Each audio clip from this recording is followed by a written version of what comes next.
In this video we'll have a look at submitting your timesheets via the StaffBooks iPhone app. So you click on My Timesheets. Now we're going to look at specifically timesheets that you have been, for jobs that you've been rostered on. So if you've been rostered on to work shifts, you'd expect maybe to come to My Timesheets and see some timesheets immediately here. But it's possible that they might need generating. So you'll see there's a Generate Timesheet button up here. That will look at any of the work that you've sort of done in the past or today and generate those timesheets for you. See now 2 timesheets have shown up for work that you were rostered on to do. So now you can actually review these timesheets and go, okay, I'm saying I worked on the 16th of January from 9:30 to 5:30.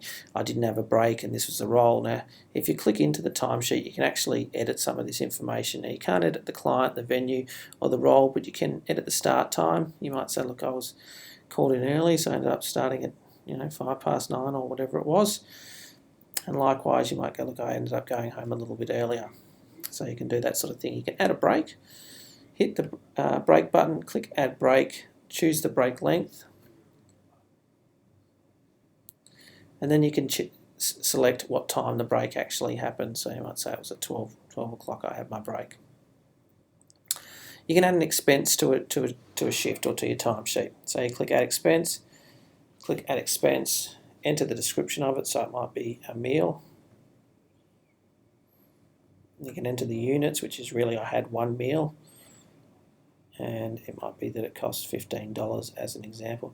Now you can even take a photograph of the receipt and attach that to the timesheet. You can either take a photo or choose an existing photo from your photo gallery or your photo library.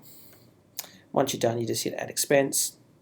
Now, in some circumstances, your employer might ask you to get your timesheet signed, which you can do as well. You click the View Signature button, and you'll see here it brings up a bit of a summary of the work that you've done. So who was the person that worked the shift, what was the venue, the role that they performed, what was the start time, the finish time, when was their break, did they have a meal, and did they have any expenses, and then they can obviously just sign them however they want and hit the Submit Timesheet button.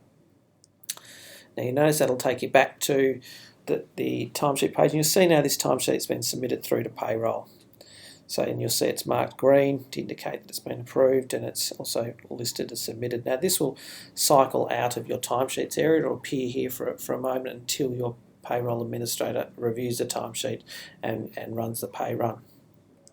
So for the other one, we'll just review that again. You can go through the information. If you choose to correct, you can just simply also hit Submit Timesheet, which does the same thing. It basically submits the timesheet through if it wasn't signed and marks it as submitted.